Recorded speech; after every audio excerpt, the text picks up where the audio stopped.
चलो एक ये देखो, ये आपने फार्मूलाज याद कर लोगे ना तो ये आपको बहुत इजी लगेगा, इसीलिए मैंने ये आपको बाद में समझाना चाहती हूँ, पहले फार्मूलाज याद करवाए हैं।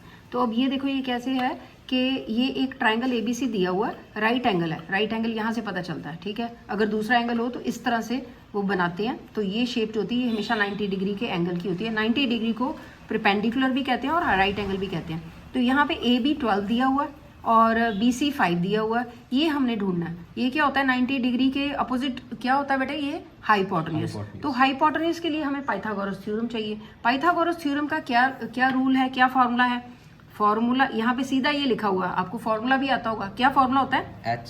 H square is equal to base square, हाँ base square plus perpendicular. Perpendicular square को ऑल्टीट्यूड भी कह लेते हैं, ठीक है ना।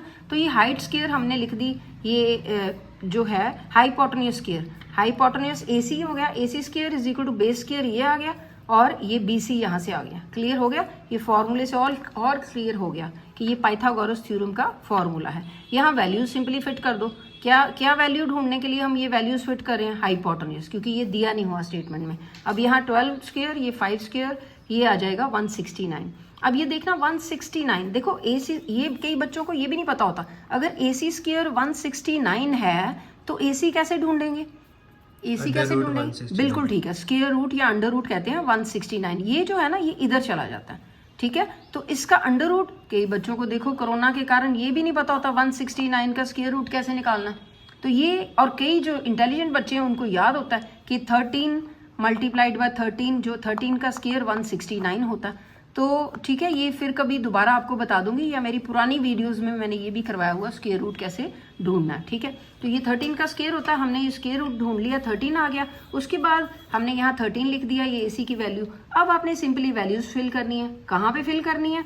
ये साइन थीटा उन्होंने मांगा हुआ, साइन थीटा, सॉरी यहाँ पे ए। अगर यहाँ इसके एंगल का उन्होंने नाम दिया थीटा तो आपने थीटा लिखना है। अगर उन्होंने कहा है कि ये ए एंगल है तो आपने ए लिखना सब जगह पे, ठीक है। साइन ए की वैल्यू क्या आ जाएगी?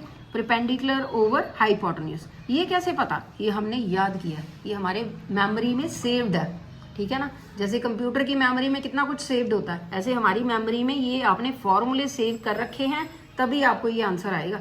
Sine theta perpendicular over hypotenuse, तो वैल्यू भर दो। परपेंडिकुलर ये होता है, ये वाला, ये 5 हो गया। हाइपोटेन्यूज ये अभी हमने ढूंढा 13, ये आंसर आ गया। Similarly you can find all the answers, it will be very easy for you. Why? Because you have learned the formula and formula are saved in your memory. Okay beta.